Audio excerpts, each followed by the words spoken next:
The following is a Sports Ethos presentation. This has been a Sports Ethos presentation.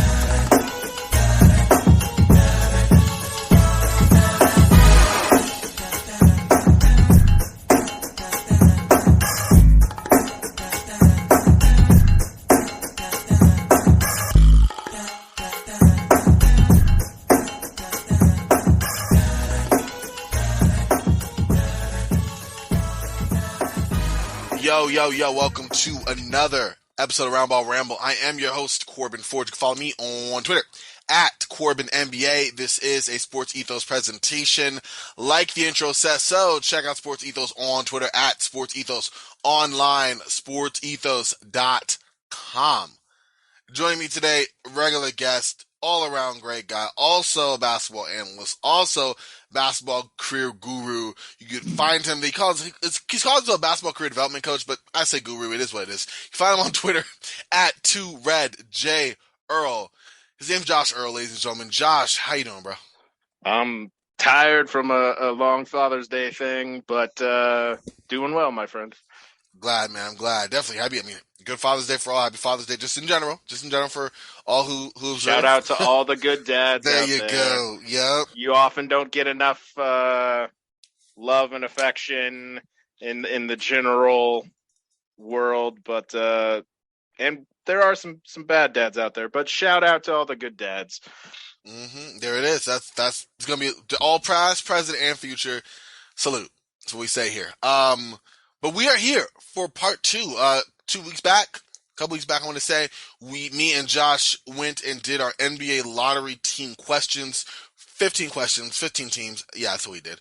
15 questions, because we did one for a team that I think it was the Lakers, Pelicans one. Yeah, we wanted to give the Lakers a question just because, it's the Lakers. Exactly. Yeah. You can hear Corbin. Yeah. You can hear Corbin's heart break. Again. Just in again. His voice, You felt that. It was real. It was yeah. But that's where we're at. But no, with that being said, we are going to recap. Josh, I'll have you read your questions. I'll run through mine real quick. And then we can just kind of go into them as we go. So I'll start. Actually, you know what we'll do? We're going to take turns, right? Yeah. So then do you want to start with your first question?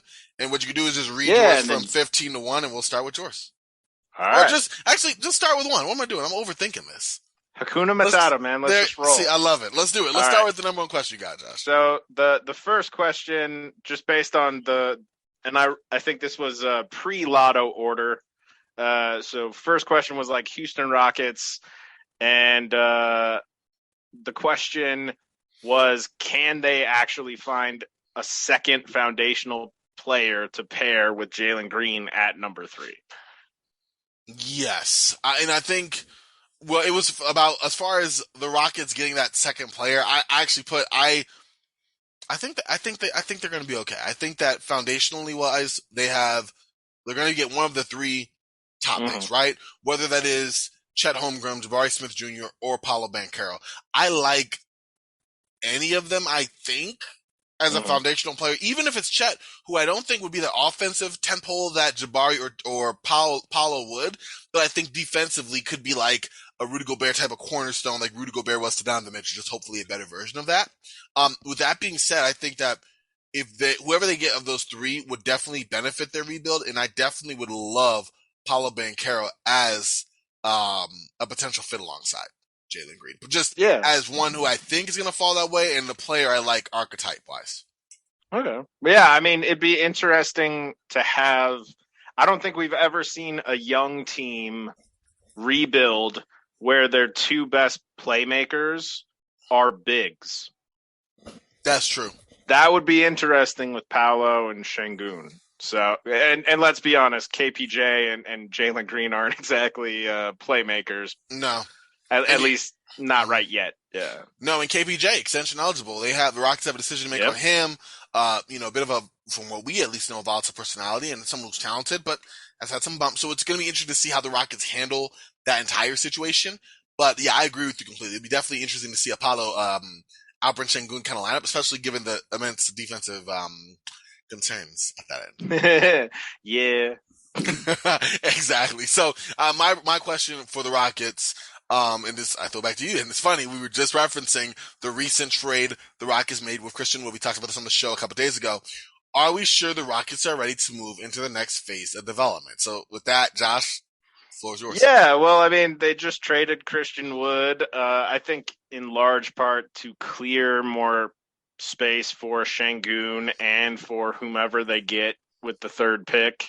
Not to mention Usman Garuba. Like I think people forget that like he didn't really play. I think any minutes for Houston last season. Was mostly in the G League, but um, like he's also somebody they want to develop and everything. So. Uh, they still have Eric Gordon though. John Wall still hasn't opted in, agreed to a buyout yet or anything. So there is still a few pieces where it doesn't really make sense for them to maintain those guys given where they are as an organization right now. So there's probably a couple more shoes to drop when it comes to Eric Gordon and John Wall, which probably be a trade and a buyout respectively, but we'll see what happens. I like it. Yeah, I'm hoping. I mean, with both of those players, especially with Gordon, that the Rockets are able to move on from him because at this point, you know what he is. Another year older. Yes, the vet line has been used and is good, but he can still help a team. But as he gets older, like, come on, it's eventually going to depreciate a little bit there, in terms of potential value as a player.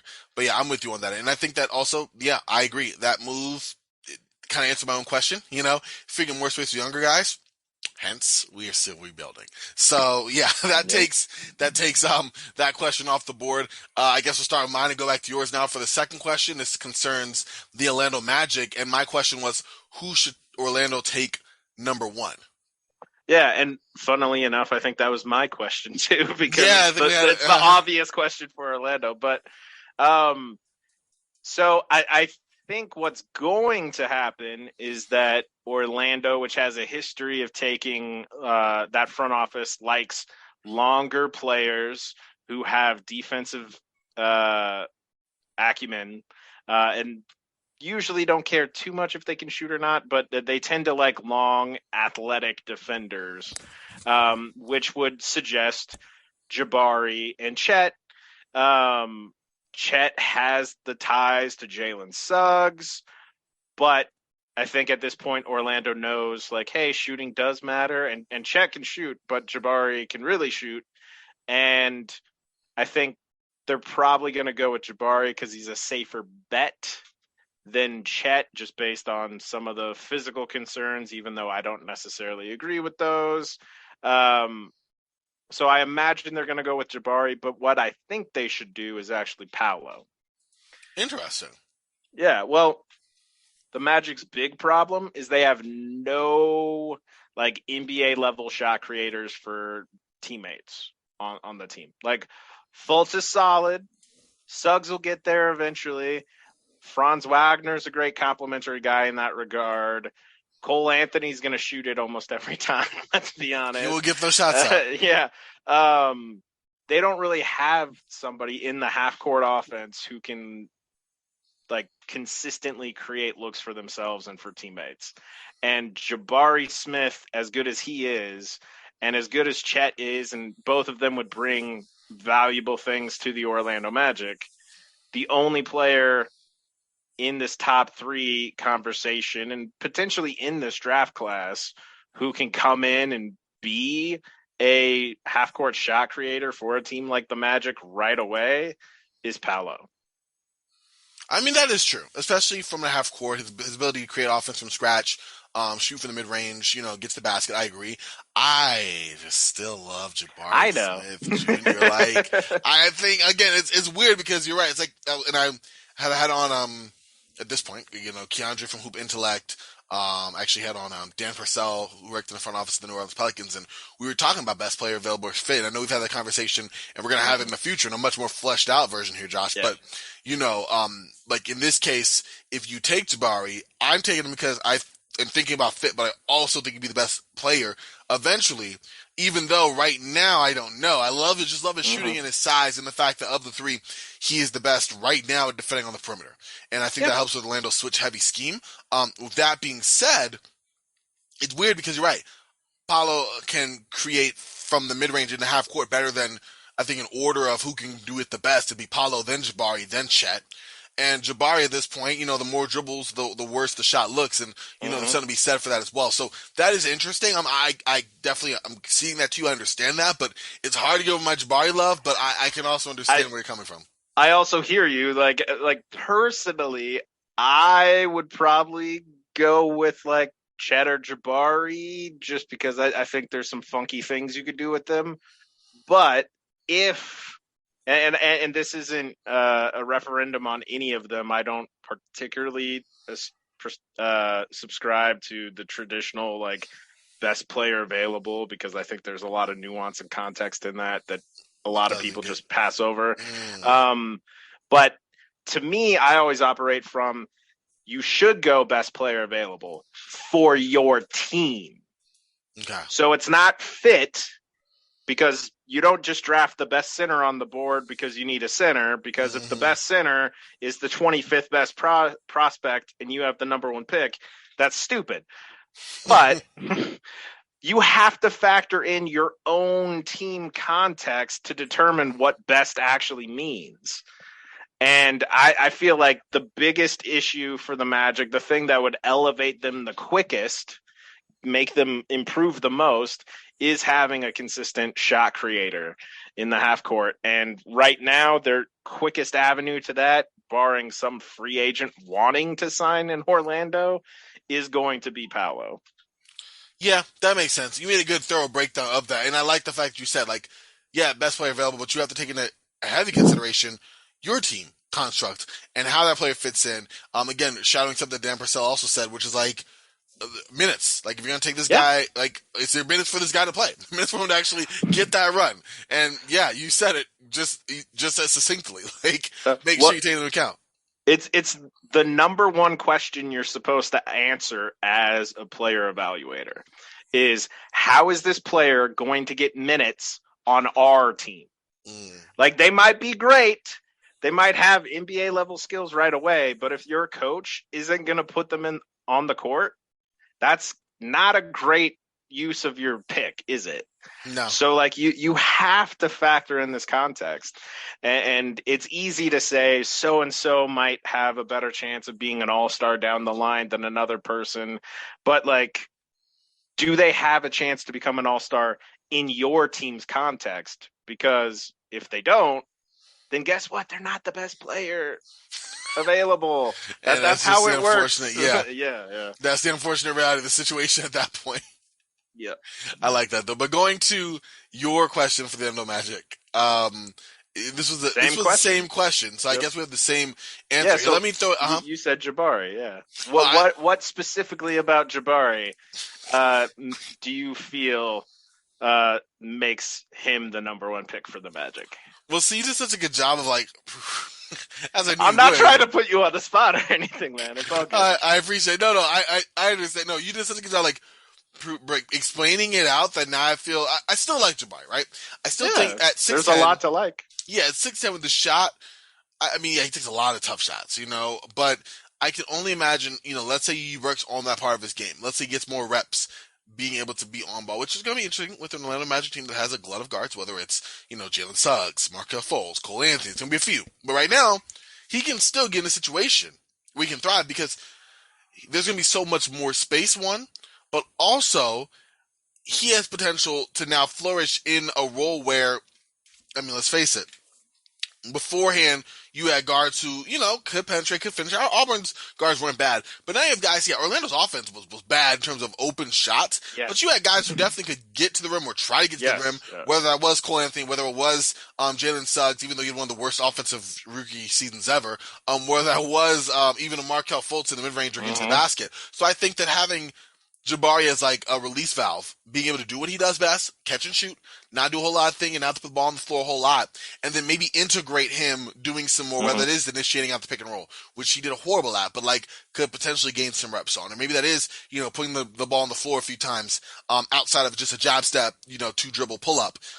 into some more working with the ball, kind of fleshing out his handles, almost like a Jonathan Isaac, who did Hmm. kind of develop more of that in Orlando. So maybe there's some more, give the Magic of a player of the same archetype physically or athletically, but also give him something that the other bigs before have not had. If you look back at the Magic's recent draft picks, you haven't had shooters. Whether you've had a Jonathan Isaac or an Aaron Gordon, like, okay, they can get to the basket, they can do this, but they cannot shoot. Well, now let's do the Hmm. reverse of that. Can we say, okay, now we have a bona fide shooter, and now add the attributes of, okay, let's get you some reps dribbling. Let's see how you can Hmm. work, with slight facilitating and growing that over time because he is a young prospect. That's what I'm more hopeful for.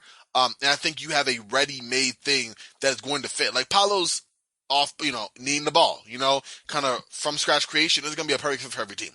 Orlando, it could work, but I could also see it clashing because even though the Orlando Magic offense has not been the best and it's been horrible, like, it's not for lack of people who can shoot the ball or lack of people who can try to shoot the ball, lack of people who need the ball in their hands. That's fair. Yeah, Jabari, you give it to, he doesn't need the ball in his hand. In fact, he almost thrives better without it, at least Hmm. initially. Okay.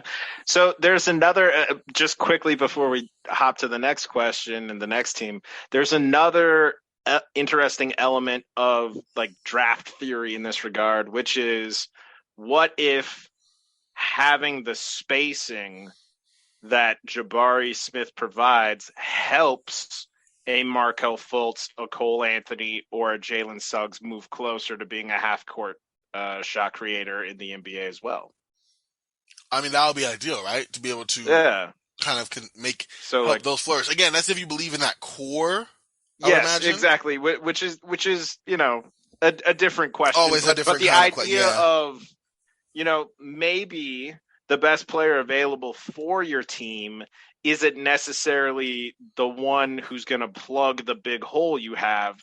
It's the one that's going to help a player you already have plug that hole, if that makes sense. So, like, let's say by bringing in X player, he alone is not going to fill that need, but by him being his very presence on the roster will unlock Will player unlock X already there development to or then. better opportunities for a player that's already there. Now, I'm not saying that's the case with Orlando. I'd still lean Paolo for them, but that's an interesting thought I think people need to consider more often when it comes to the draft is ultimately you're not collecting talent like playing cards, right? You're trying to build a team, a talented team. And sometimes the best way for you to have a drastic impact on the team is by putting a piece that's already on the team in better position for them to succeed. So you might not be getting the best player available, quote unquote, with your draft pick, but if that unlocks Someone an else. extra like 10% on a player you already have, doesn't that have a similar impact on the team? And isn't that technically the goal to make the team better? Make a very Just a good point. thought. See, this is why I like, again, this is the type of thinking again, that kind of unlocks just the, I don't want to say base level, but my initial thought on it. Because you're right, I didn't even consider that. You're right. Like, what does Player X do to the development of other players? I always look at them as independent of themselves. But Yeah. they do play together, and so you're right. How does one's presence integrate that? And I usually can think of it in terms of I just said, draft a shooting guard, but you do have a Yeah. shooting guard. Look at when we get to Washington. Do you draft Yeah. Washington a shooting guard with Bradley Beal not being there? Because if Bradley Beal's going to be there, that guy better also be able to do some facilitating as well, or he's going to be resigned to being a backup shooting guard. That's where I've thought of it. We'll talk about that more when we get there, but I've Yep. thought about it more in that lens. But you're right. There is a more holistic view about, the very presence of a player and how that impacts the roster that is very important to consider. So I agree with that. But yeah, that brings us now to question number 3. And I think you are rolling with yours first here, Josh. Yeah. So with the Detroit Pistons, after slipping out of the top 3 picks, can the Pistons secure a second foundational player to pair with Cade Cunningham in this draft at number 5? I'm not high on it personally, Josh. I think if the Pistons make a trade, maybe, or maybe one of the big three, like maybe someone gets lucky, some stroke of luck, and then you are able to say, "Wow, Paolo is here." People were really in love with Jaden Ivey and Keegan Murray, or Jabari slips, or something like that.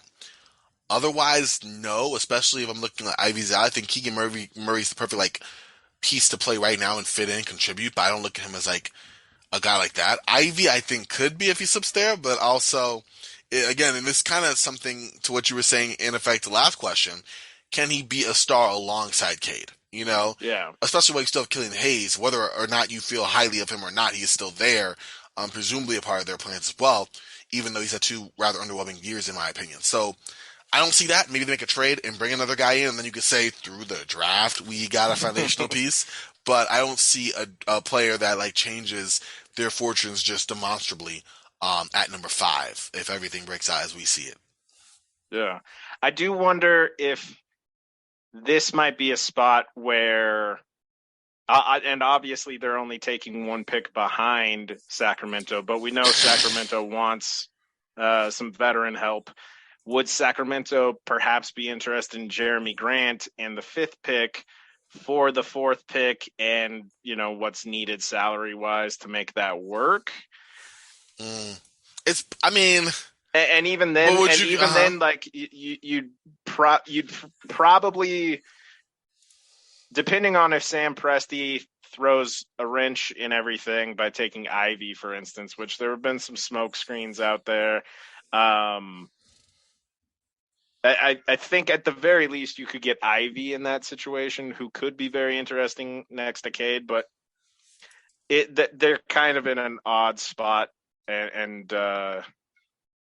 they have the cap space this offseason to maybe get somebody who can help, but I don't think at 5 they're likely to get somebody who can be a second foundational piece to Cade in this draft class, at least. I agree. It just it's where they are. I mean, a trade of more than likely Jeremy Grant, I'm sure we get you something. If it can get you closer to that, then yeah. And even then, you're right. See where the chips fall and kind of go from there. But I'm with you. Just on its face, not likely. And I Yeah. think that goes to mine, which is can the Pistons find? Now this is a little more general, so maybe not really a foundational piece, but can they find that second shot creator? Because Cade cannot be the end all be all. Sadiq Mm-mm. Bey is not. He's more of a play finisher. We already mentioned Killian Hayes. Jeremy Grant kind of fit that need, but more than likely he's presumably out the door. So, like, do you think the Pistons can find that second shot creator in this draft? So there's only two kind of routes to that, I think, that are relatively possible, and that's if somehow Jaden Ivey winds up available at 5, or the Pistons swing for Shaden Sharp, and hopefully Shaden develops into that. Mm, Um, I'm a little more risk averse than most, so I'm probably not throwing the 5th pick at Shaden Sharp when he hasn't played a single minute of college ball, and the last we saw of him was travel ball stuff. I'd probably be too uncomfortable with that to do that myself, but that might be something that Troy Weaver is open to, and it's very possible that Troy has a better feel for Sharp than either of us do, and maybe he believes that Sharp can be that kind of wing who can complement Cade, in which case I'd imagine one of them will be there at pick 5. And so there is a possibility, but I feel like it's not a particularly strong possibility that they can find that second shot creator through the draft, at least. yeah, I mean, guys I'm into, even in the draft, like a Benedict Mathurin or a Johnny Davis. Like, those guys are Mm-hmm. nice, but like maybe profile either Johnny Davis more of a role player. I think if he is taking those types of tough minutes he was in college, they're not going to be a very great team. And then Benedict Mathurin is someone who I think can become that guy, but isn't that guy right now. So Yeah. I would agree with you there. Yeah, probably not. They find a piece that can just kind of be another cog, whether, to continue moving, or if they trade that and get another player who is more immediate value, at that spot, by all means. But I don't think they're going to find that end all be all kind of solve to their shot creation needs at number 5. Yeah. And that leads us to which fourth question, yeah, which is for OKC. I'm glad I'm throwing this to you. How much longer is this Thunder rebuild, Josh? Well, Sam Presti has got a lot of job security, and Sam Presti's also not impatient dude. So uh, honestly, they could probably drag this out for a few more seasons if they want to. Um, I think this pick at number 2 can be pretty big for helping them kind of more more solidify a potential core around Shea and maybe Giddy and whomever they take it to, and get a better sense of like, okay, this is what we look like. Hmm. This is how we're going forward. But I don't think Sam is going to be pressing to like necessarily get back to the playoffs right away. I think Sam wants to hit multiple home runs, and I think he's very comfortable with remaining with high draft picks to do so for the next couple of years. So I wouldn't hold my breath. I'm more or less with you. Even though I was more hopeful, I guess when the draft was coming, like, oh, get that temple star, great. Like here we go. Let's start. Let's start. The future is now.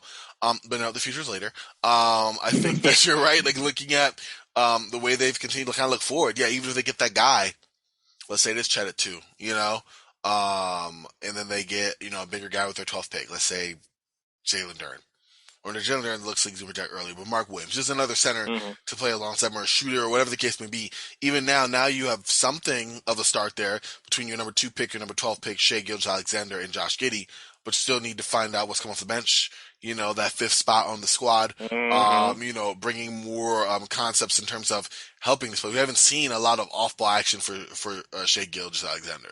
We haven't seen a lot in terms of diversifying their offense because why? Like, they've been very simplistic, and one could say for a reason their team building development process. But Mm-hmm. I thought, okay, at least another year, maybe it's another 2.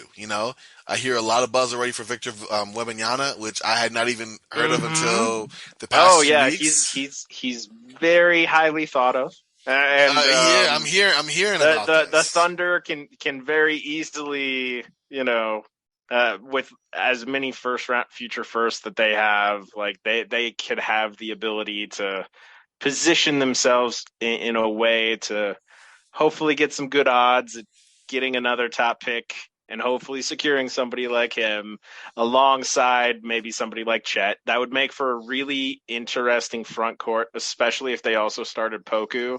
Just like a bunch of really like Random lithe, folks. tall, lanky dudes who could do a lot of stuff. That'd be interesting. It definitely would be something to follow. I don't know if that makes you necessarily, a contender anytime soon. But yeah, That we'll, would be we'll interesting. Yeah, listen, I can't wait to dive into him because I see it's apparently 7-2 game breaker, but Oh yeah, people love him. that's Love him. wow. That's gonna be a fun draft to break into at a later point. Um, but going on from there, let's get to your question for the Thunder, Josh. Yeah, so since I think their rebuild's going to take a while longer, can they start to at least solidify an identity? Great question. Of course, it's a great question. That's And they have two firsts now because they made uh, weren't they part of a trade that they just did one with Denver. yeah. So they no longer have the 30th pick, but they have the second and the 12th still. Yeah, Plus, the I think a 12. couple of seconds. And I think they Maybe the pushed. 34th Yeah, I pick. I think think. actually I feel like they pushed one. Let me check just to be sure. Yeah, Um, they did. They did. I think Yeah, so postpone one. Yeah. Denver Nuggets are trading. They traded JaMychal Green to protect the 2027 first rounder for Mm-hmm. the 30th pick. So yeah, Yeah. the Thunder still have number 2, number 12, and number 34. It's just Yeah. now the Nuggets have an additional. Yes. Um. Yeah, I'm really interested to see because they have Shea, they have Giddy. Hmm. How do they further, like, they have these two kind of funky uh ball handlers who don't operate like typical ball handlers. They're both taller as well, and they have like different cadences in their uh drives and everything. I'm curious to see what they do at 2 and 12, and if that starts to kind of move the clouds out of the sky and you get a clearer picture of like, oh, that's what OKC's trying to be. No, that makes a lot of sense. I don't even know. I imagine whoever you get around with this number two pick, you're hopefully beginning to lay the foundation of what you want your team to Yep. be around. Shea's obviously one of those pieces, but not the piece. And if you do get Chet Holmgren, maybe you are realizing, okay, we're going to build around him and Shea and Josh and kind of have a guy who can rebound and, take the ball off the boards and bring it up and, diversify some elements of his game alongside those other two. If it's Apollo Banchero, are you making him be the hub post offense of your team? Surround with maybe spot shooters and defenders to make up for his weakness on that end. If it's Jabari Smith Jr., are you bringing in another guy to kind of be the big man in that spot to have Jabari stretch out with your two guards running pick and roll, pick and pop?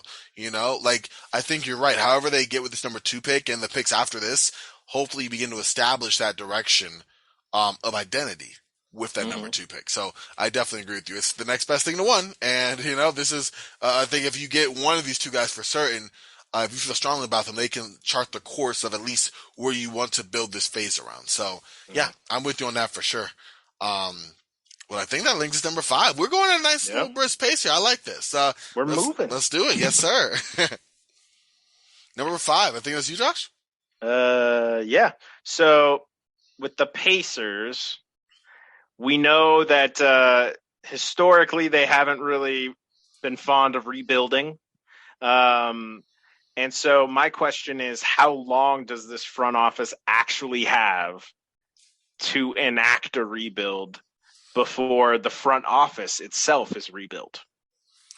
That is very interesting. I would imagine being that this just started, that this will be the year that the rebuild has just officially started, that they get to, this year, possibly next, if they decide that a full rebuild is where they chart. Keeping an eye on Mm-hmm. obviously on Miles Turner. And seeing whether you want him to be the next, well, not the tentpole of this, but just a foundational piece to continue from the last rebuild. Mm-hmm. The last iteration. If you consider Victor Oladipo and those guys around them one era post Paul George, Yeah. then now do you consider this new era with Tyrese Halliburton, Chris Duarte? Do you consider Miles Turner still a part of that? Are you trading him and really starting with whatever assets you recoup from that, whether it's young players or picks, whatever the case may be? Or is this just one of those are you going to try to do like Golden State Warriors, just a much less successful version, where you are not expecting to Mm-hmm. contend, but almost like, hey, we're a contending team. We just had a bad year, snake bit by injuries, and this is why we're in the lottery. But don't worry, we're going to be right back where we were. Now we just have a lottery talent in tow. So Mm-hmm. that's going to be interesting. And not really sure. I think the answer to the question that you said that, yeah, you probably have, in my opinion, at least through the next year to kind of see things through, if indeed a rebuild is the direction they chart. Yeah. I would agree that they have this upcoming season and maybe an off season before that front office might be on a hot seat, like, oh well, I gave you essentially 2 seasons to get us rebuilt, younger, cheaper, and back to the playoffs. So I have the feeling if they aren't at least competitive next year, we Mm-hmm. might see some shakeup in the front office. That would make sense. And also, let's be real. I mean, the Pacers haven't been in this situation since the late '80s. They are not used to being a rebuilding team. Nope. Whether they're a contending team or part of the mix, 7 or 8. That's where they end up. Even at their worst, it's like 10 or 11. They're not ever at the true bottom. So I doubt management, who's been the same for the last 25, 30 years, is all of a sudden going to do an about face. So yeah, I agree with you on that for sure. And then what's interesting for me, my question is more position specific, but I look at the Pacers, I see, Tyrese Halliburton, I see Chris Duarte, obviously for the moment, Miles Turner, whatever happens with TJ Warren bringing him back or whatever happens there. But what is the plan at power forward for the Blazers? For the Pacers. Yeah. Aha! Thank you. This is where I said that we getting tired. Well, My to be eyes slipped fair, when I read if you it. think about it, like Mm-hmm. a pacing car is also blazing down the path, It's right? blazing Like, the path. I love it. see, like Yes, we sir. yes and here, we Listen, yes and here. I love it. I love it. Yeah. Well, so I doubt they bring TJ Warren back because he's played like 4 games or something over the last 2 years. Something He like was that, great. yeah. He was great in the bubble, but like a 2 year absence is going to be tough, especially like giving somebody a contract, like a probably if his agent is doing their job, he's getting a multi-year contract from somebody. Hmm. You probably don't feel comfortable with that. He doesn't fit the time frame anymore of a core of Halliburton, Duarte, Isaiah Jackson, Tyrell Terry, etc. Like he doesn't really fit that anymore. So I don't really think he's coming back. Um, the whole Jalen Smith thing is its own Conundrum. conundrum, and like Ha! mm, There you go. so like I could see him. I could see them trying to bring him back if they do move somebody like Miles Turner. Like let's say Charlotte misses out on a sign and trade for DeAndre Ayton, they might pivot to somebody like Miles Turner. And if they were to do so, then maybe Indiana could get their power forward in PJ Washington in return. Um, Otherwise, if they don't bring Smith back and they can't get somebody like PJ Washington or something, it's very possible that Taylor, who's a 6'5", technically guard, might be playing a fair amount of minutes in that power forward role for them. Not Um, ideal. That screams rebuild to me, if that's the case. I will say he's an excellent finisher and roll man and rebounder. So, like, Hmm. functionally, he can fill that power forward role for them. But like you said, you'd probably want a little more there. Um, but yeah, we'll see where the Where they go with Pacers that? go from here. Yeah. I'm with you on that. And I guess from there, well, now we can actually make the rightful move to the Blazers. And we've talked about them, me and you, Josh, for a minute now. Oh So yeah. this is kind of funny in DMs just in general because I've been very, very low on the Blazers since the trade deadline. What? Exactly. Low? What are you talking about? You're Listen, constantly telling me how much you hate all the moves they make. exactly. I lay no bones about it. I'm not a big Yeah. fan of the way they've been operating, but you've preached patience. You've given more of a expert kind of analysis on like, hey, this is what you need to chart. I mean, obviously, I'm still not gonna make against the wall. Hence my question. Mm-hmm. But you've been like trying to get me to look at it a little differently. I do appreciate that. But with that being said, we enter the draft in what? By the time people listen to this, 1 day's time, which is crazy. Seventh pick. Yep. Barring any moves the Blazers make in the next couple days here, right? Mm-hmm. You have a Damian Lillard who right now, and all intentions are trying to retain. Anthony Simons, restricted free agent. Yusef Nurkic, unrestricted free agent. You are somehow trying to retool with Josh Hart under contract as your running mate for Dame, whoever you get in this draft, unless you decide to trade him. I, the question is, Josh, what is the plan for the Portland Trail Blazers? Yeah. So I wouldn't necessarily expect the Blazers to actually pick at 7. I'm thinking they're Okay. probably trying to Okay. move that. There's Okay, a we got lot some of action. discussion nationally about like Jeremy Grant, but from what I understand, like Jeremy's a little too old and too expensive for them to feel comfortable with like the value of the 7th pick. Mm-hmm. But they are looking at players like a John Collins or an OG Anunoby. I honestly don't know. Like the John Collins thing might be somewhat feasible in my mind. I don't think Toronto necessarily is willing to move OG yet. There has been some smoke and there is some fire to OG kind of not appreciating his current role Oh, word. Okay. on offense with the Raptors. But I don't think you move him now. I think you try in training camp and over the first half of the season to integrate him more into a slightly bigger role, see how that plays out, and you can always, move him if that needs to happen at, the trade deadline next year. So I think the Blazers are going to be looking to get some veteran talent for that 7th pick, somebody they think can be an impactful player. And I'd expect they're probably talking with Atlanta about John Collins. I don't know if that would go through, but they do have the CJ McCollum traded player exception to absorb a large contract without necessarily having to send stuff back, which could provide massive cap savings for a team like Atlanta plus the 7th pick. They also probably go hard at DeAndre Ayton.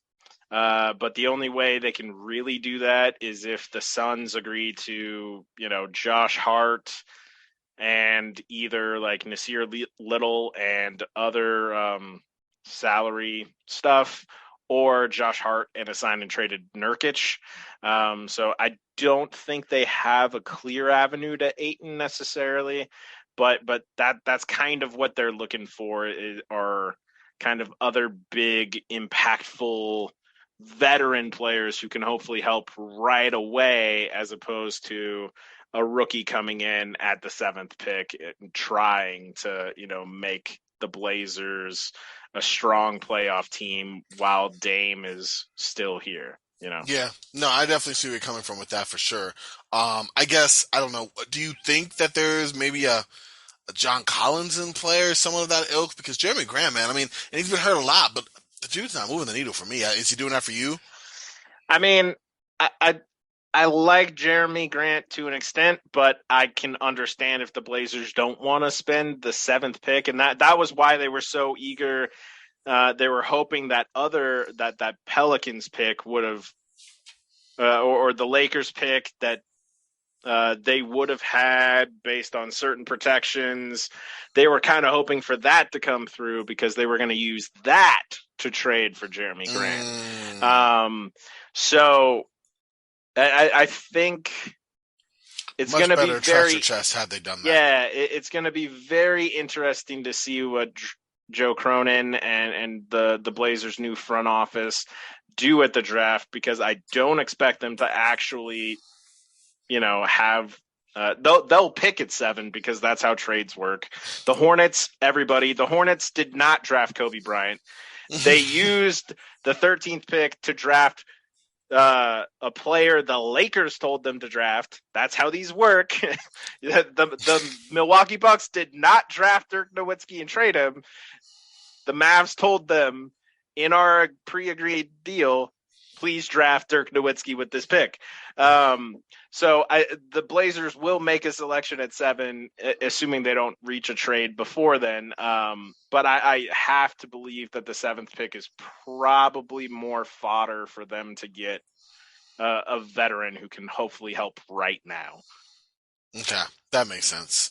We'll see. I mean, you make more sense right now than what I've seen the Blazers do. But hey, that's we'll see where they go. We got a couple days to figure this out, or really this week. But with that, we go to the Kings. And I have one for you, and that is, it's very much like the Blazers. And what in the world? But how will the Kings screw up yet another offseason? I say this half jokingly, but also question mark. Yeah.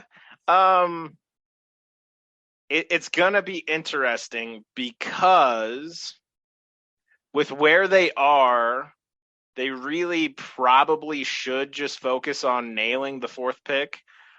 But Monty McNair, he's basically in a lame duck season coming up.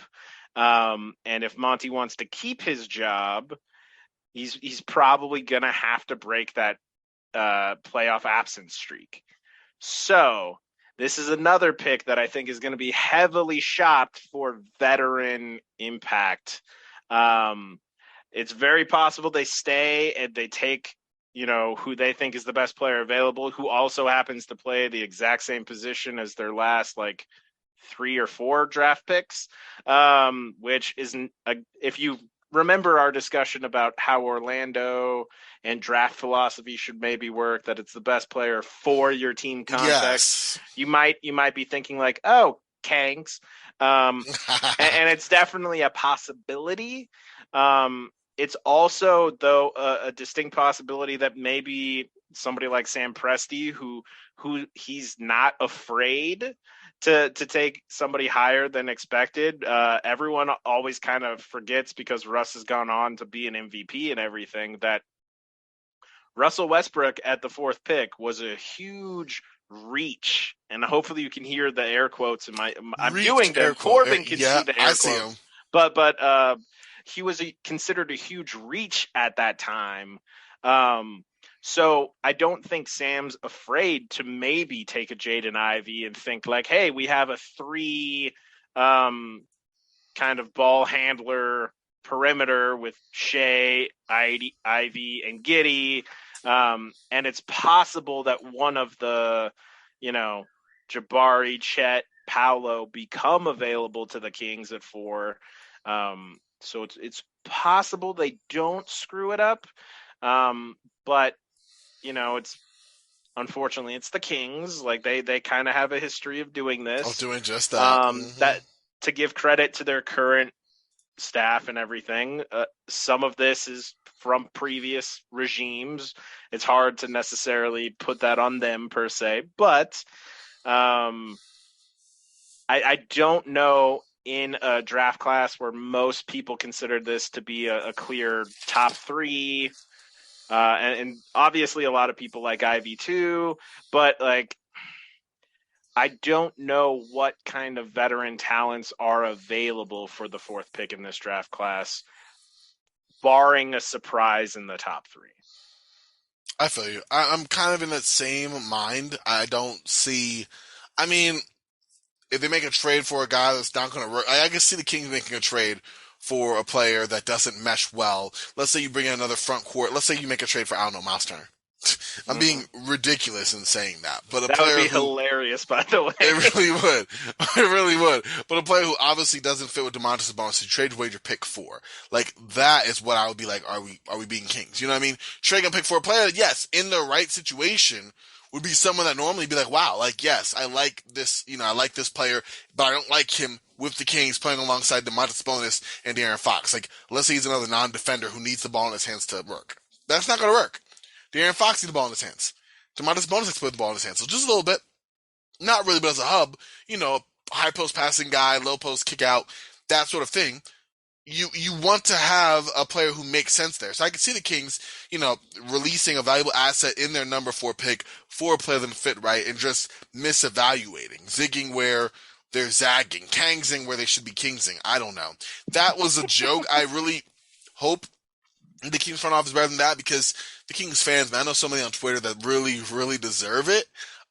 Just good, competent front office like leadership with a clear direction at the helm for how they want to oversee the rest of the franchise and try to break this playoff drought. However, we just haven't seen it. We've just seen a continuation of what the Kings have already done. So I asked that question because do I really expect things to change now just randomly? I'm not gonna lie to you, no, I don't. Like nothing has changed in the front on the upstairs. So Yeah, why should I expect the results to change? yeah. I'm kind of. Let me throw this out there. I don't think this would actually necessarily make the Kings into a playoff lock in the West because the West is going to be hard next year. But we know that they've had past interest in Kyle Kuzma and Kentavious Caldwell Pope. We know that Washington probably has no real shot at getting a starting guard to pair with Bradley Beal through free agency. What if Washington offered up a package of like KCP, Kyle Kuzma, Daniel Gafford, and the 10th pick for the 4th pick, Mo Harkless, Justin Holiday, Alex Lynn, Rashawn Holmes, and Terrence Davis? I would take it. Rashawn Holmes, I don't think has a place right now. Terrence Davis has been nice, but he's certainly not a lock on the wing. Same thing you say for Mo Harkless. If you get both KCP and Kuzma, maybe you extend Kuzma. The point is you have wing help in a position of real need. You both at the power forward and small forward spot. If you side Kuzma to 4 and you side KCP, who's really a 2, but he's played 3 up there as well. I like that. I do. And at 10th, you could get another guy, whether that be a Johnny Davis, Ben Matherin, a guy of Oakshire Agbaji, a player of Mm-hmm. that ilk who would be your shooting guard. You still have Davion Mitchell. You still have, of course, Sabonis. You Mm-hmm. still have De'Aaron Fox. Yeah, I think that's. Look at you, Josh. Out just cooking Well, up. because like again, I don't necessarily think this puts them firmly in the playoffs, but if you It's a have fighting De'Aaron chance. Fox, KCP, Harrison Barnes, Kyle Kuzma, and Domantas Sabonis as your main minutes guys, I that like that it. that puts you closer to the playoffs at least. And you would still be picking in the top 10. You can still get a top 10 talent. And Washington, assuming Ivy's available, might then have somebody who can, play with Bradley Beal and can also be another piece for your long term, like post Bradley Beal and KP type team. So that Absolutely. that I might do that if I'm the Kings. I might talk to them again. I don't think it's a guarantee that gets you into the playoffs in the West next season, but definitely makes you more competitive, and you get some guys that you were already interested in the first place. No, I agree. I think that it gives you a much more competitive roster at the onset to at least fight for that spot because now all of a sudden your roster makes more sense, you Yeah. know? And if you, again, draft wisely at your selection, like now you have someone with the 10th pick who I think could potentially be just enough of a nudge considering, that's you're picking from a position of best player available if you've already made a trade that fills certain needs. So, Mm-hmm. yeah, I mean, I wish the Kings would do something like that. We'll see. Again, I'm It's hopeful. possible that they It's do. possible. It's possible that Yes. the Kings shock us all and the Kings do amazing. Like they One can hope. drafted Halliburton a couple years ago, They did, right? and Like, we'll just forget what happened after. well, I mean, yeah. I'm being fun. Listen, I'm not And gonna I lie. like I'm Davion. I like Davion. Everybody, like yeah. but it, No. it it would be interesting to see the Kings do something that maybe makes some more sense. Yeah, I think letting go of I'm not, I will continue to say letting go of Halliburton was a mistake. Like I loved his fit. I think he played more alongside. You could have got rid of Fox for that matter, and had a whole new young backcourt of Halliburton and Mitchell. I guarantee you could not have gotten Sabonis if Halliburton wasn't included. I agree, I guarantee you that was the thing. but I guarantee you that they offered the Aaron Fox and Indiana was like, no. And then they were like, well, what about Halliburton? And Indiana was like, hold on one sec, put it on mute, did a happy dance. And then and then we're like, and then say yeah. yeah, I think we can figure something out. Let's talk about it more. And people, we gotta give Domantas Sabonis some love. He's a really good player. Like he is a legit all-star caliber player. He's a really good player. It's just you already know Halliburton loves the community. You know Halliburton wants to be a king for life, and you know Halliburton's probably your best long-term player there. Was committed to the And rebuild. it yeah. I won't see. I get where you're coming. I can't come to grips with the fact that you let go of a player like that, and you're right. I get where you're coming from. Maybe I guess my counterpoint to what you said, because you're right. I definitely don't see the Pacers saying, "Oh yeah, sure, De'Aaron Give Fox me instead of Halliburton." a massive contract for Exactly. No. Fox and like Yeah, yeah. and again, that just means parsing over the Kings' greater um list of players they wanted, going over their greater philosophy. Because I'm like, is Domantas Sabonis really the guy that you take? Like, is he that game changer? No, I think he needs to surround with certain type of players in that way. Like, I don't think he's from. I don't know. I'm not. That's another conversation for another day. Yeah, The yeah. point being, if Domantas Sabonis is your answer, I really want to know the question, and that is where we were here with the Well Kings. said. Thank you. I appreciate that. But now we move on. We spend a little bit of time with the Kings. We I am always had to. so sorry, buddy. I am Oh, so sorry, wow. I brother. said, Because this next one is gonna, as much as Kings fans' hearts have been broken, you're about to hear Corbin's heart break a little. You might even hear. You remember that Simpsons episode where Ralph Wiggum's heart like Bart pauses it at the exact moment where you can see Ralph Wiggum's heart Oh break when Lisa says no. like she doesn't want to be his Valentine. You might Yes. hear this in Corbin's voice because the next question goes to the Lakers, and how do the Lakers build around LeBron, AD, and Russ with almost no firsts, no desirable trade pieces, and no cap space? So, And I'm so sorry, man. Virtual hug, thank you. I'm buddy. taking. I'm holding it tight because it's funny. I was asking Eric Pincus about this. I have been going crazy. I was asking Eric. I was like, "Is it possible, like, maybe get Nikola Mirotic from the EuroLeague or something like that? I you like know, the creativity at least. Like I like the creativity thank at you, least. thank you. And is there a way like stuff can be done to not have because I'm a big Lake fan, obviously.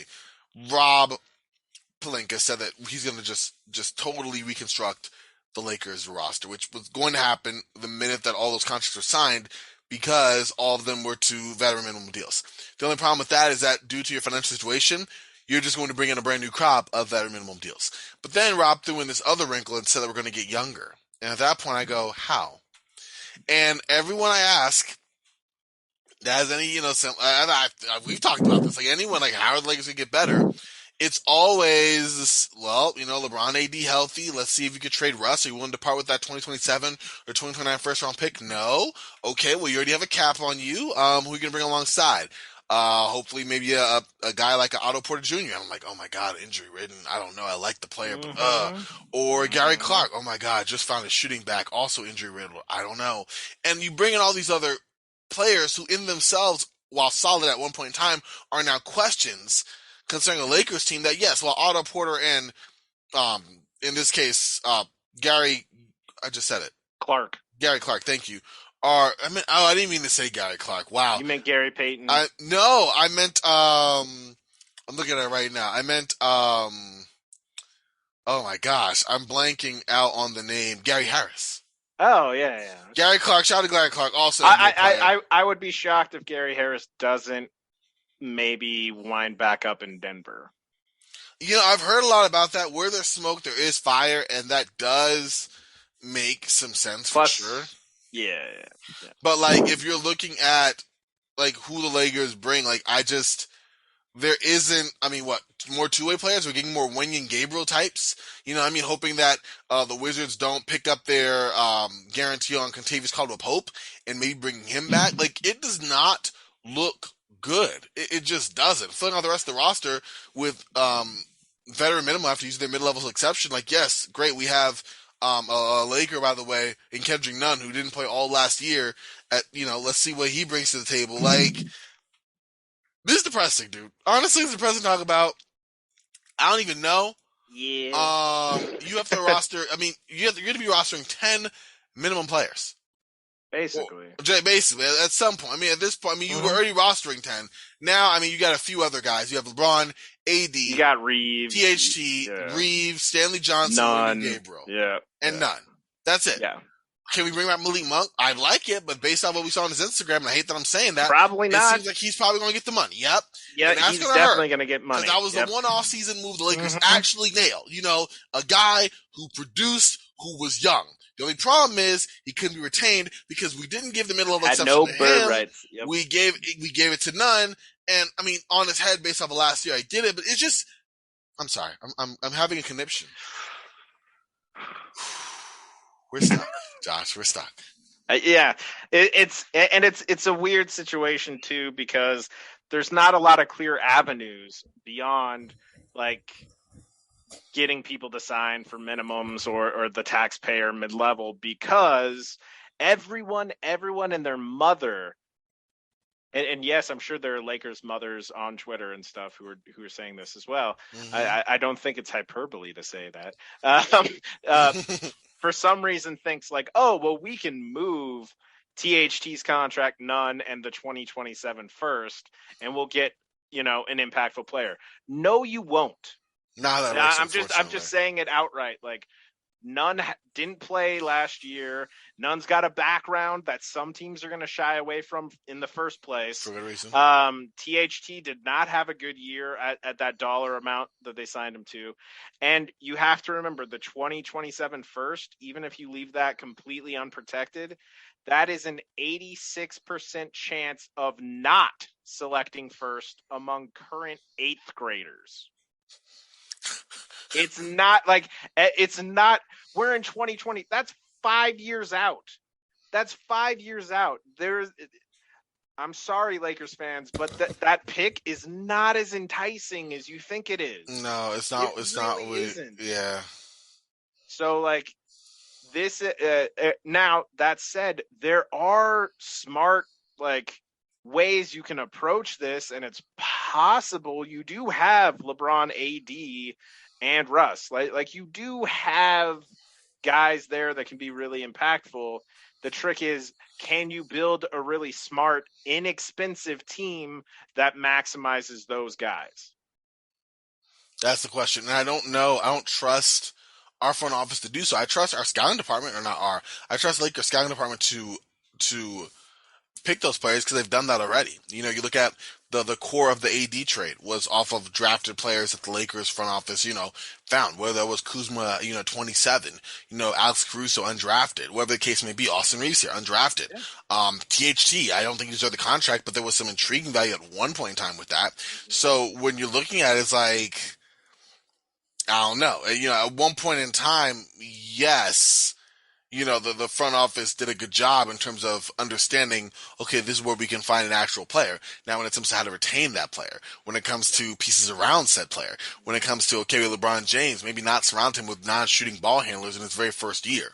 Then you stumble, as it looks now, into a winning blueprint where you say, okay, just shooters and defenders with a rim rolling all around town and AD around LeBron.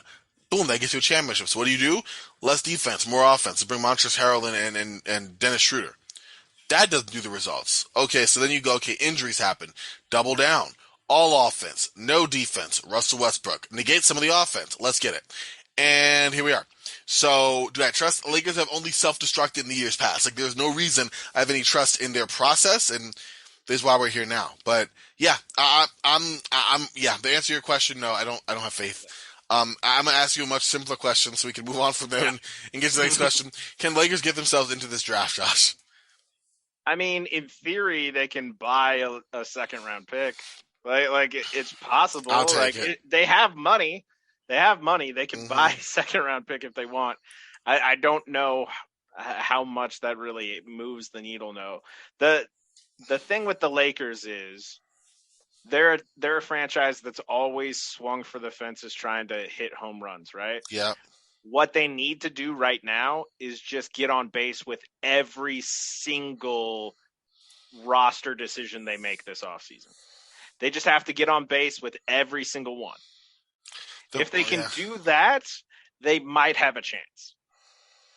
But that, as you know, that's really tough. I do. Yeah, it is. It's like, it's really tough. You said it. And that's what's frustrating because it's like, okay, if you don't do that, like, is a championship, can we even talk about championship? Like, is that even something I can form my lips to say with LeBron AD? And that's what's frustrating. I should be able to say that with LeBron James and Anthony Davis. Like, I should be able to say that. And right now, I just don't see a way it's possible. So, we're just going to move on from more depressing things and get to number 8 here. Sorry. Or, not, yeah, number 9, actually. No problem. I mean, it hurts, but it had to happen. The Pelicans. Let's talk about the Pelicans. They did a lot better. I'm going to ask you my question here. Josh, how can the Pelicans add more shooting to their budding roster? We can expect Zion Williamson to come to terms for an extension this offseason. You obviously have Brandon Ingram. We know the CJ McCollum deal was success just from early returns. You need to add more shooting, though. We saw there's an issue. How can the Pelicans go about doing that? Well, the Pelicans can use the Lakers pick to, get somebody who can help in that regard. They'll be able to flesh out a couple more shooters in the rotation through free agency and everything. The main impact is going to be a full year of CJ, though. Like, people don't quite recall how good CJ actually is, especially as a shooter, not just from three, but also one of the better mid-range shooters in the league too. Having a full year of CJ is going to be helpful in that regard, but they're still going to need to maybe factor shooting into that eighth pick and into what they do in free agency, or really lean heavily into a lot of player development on guys like Herb Jones and some of the other young players they have on their roster already, to get them to a point where maybe they provide some sort of a spacing threat. Let's hope that actually comes into play. I like that. I do think that I like the idea of outside talent more in this case because you come with a guy with that proven rep of shooting. But I like you said, hey, there's other options to do that as well. With that, let's get your question here Yeah. for the Pelicans. So over his first three seasons, Zion has played a total of 85 games. Will Zion be healthy enough to actually help these Pelicans with CJ and Brandon Ingram and Herb Jones and Jonas Valanciunas actually secure a playoff spot and not have to be in the play-in next year? That's an excellent question.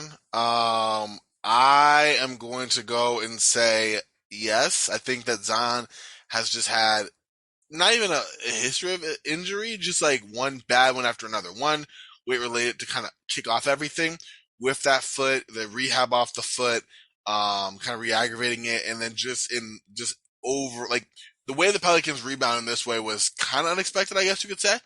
Um, Even the trade for CJ I thought was misguided, but I thought maybe the front office kind of saw, hey, heads might roll if we fall apart, so let's make this trade and salvage while we can, and it happened. It worked out. One of the rare moments where a front office sells out to save themselves and actually possibly do, at least for the moment.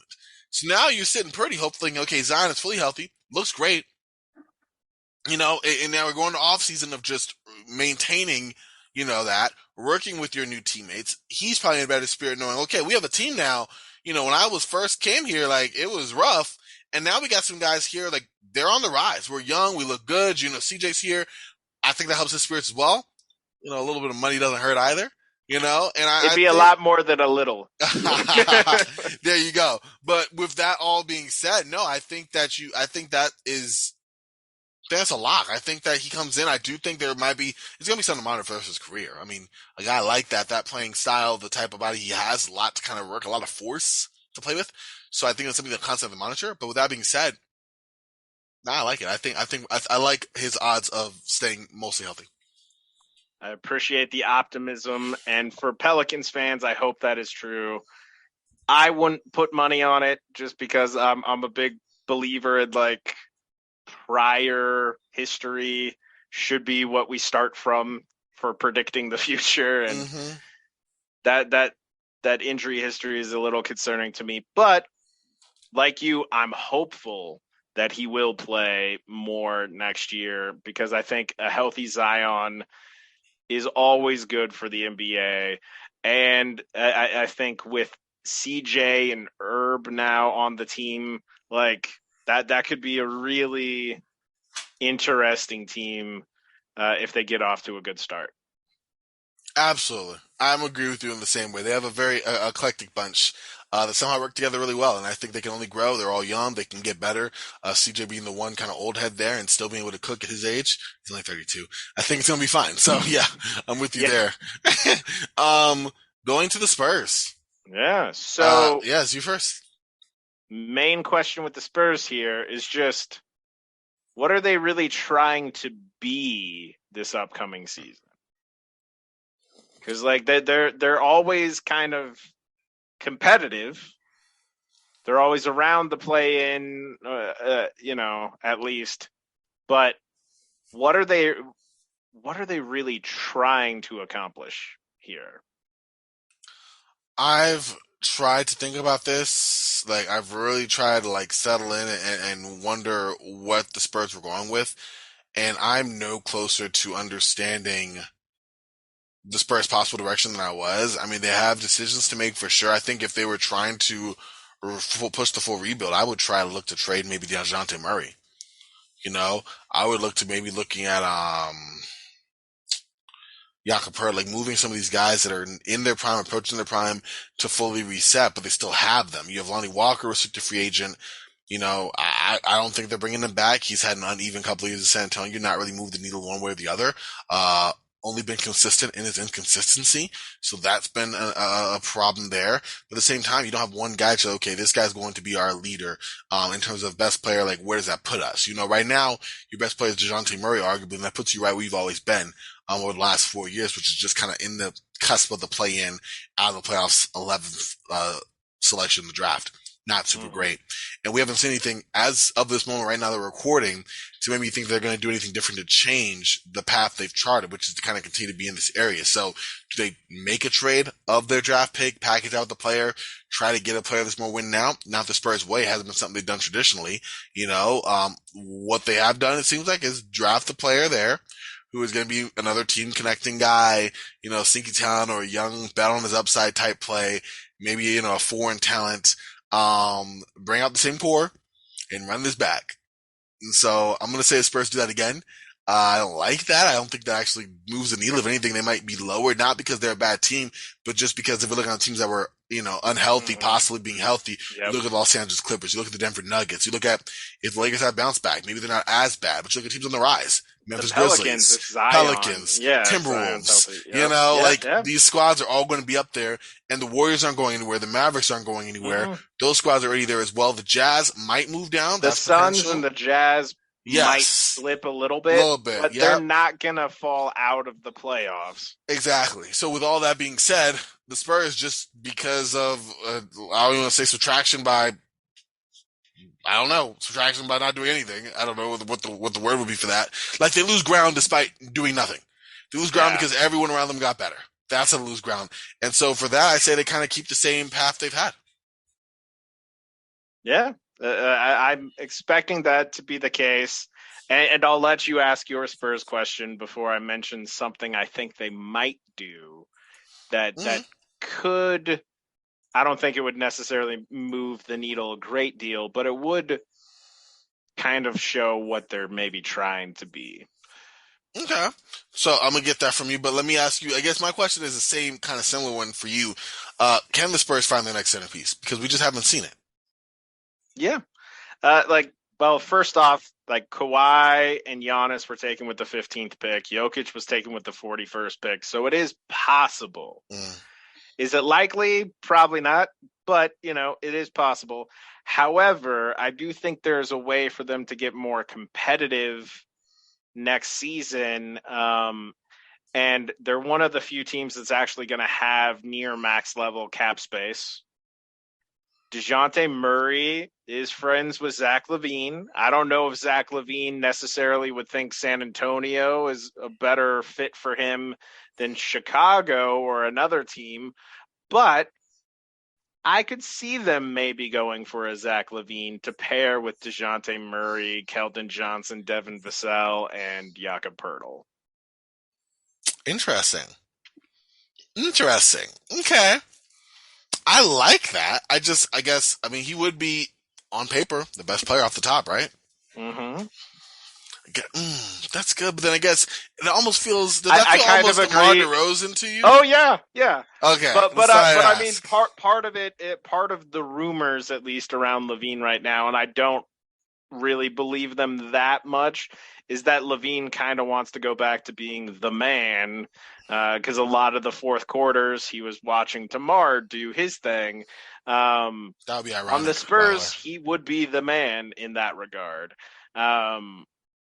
And he does have the connection to DeJounte, and the Spurs have the money they could pay him. So, like, I think it's within the realm of possibility. I don't think it's likely, and I think it would just put the Spurs back kind of somewhat to where they were with DeMar, but that's still a, you know, consistent lower, like 7th to 10th place finisher in the West. So, like, I could see them maybe doing that. And then, yes, other teams have kind of passed them. They've lost some ground by not making ground.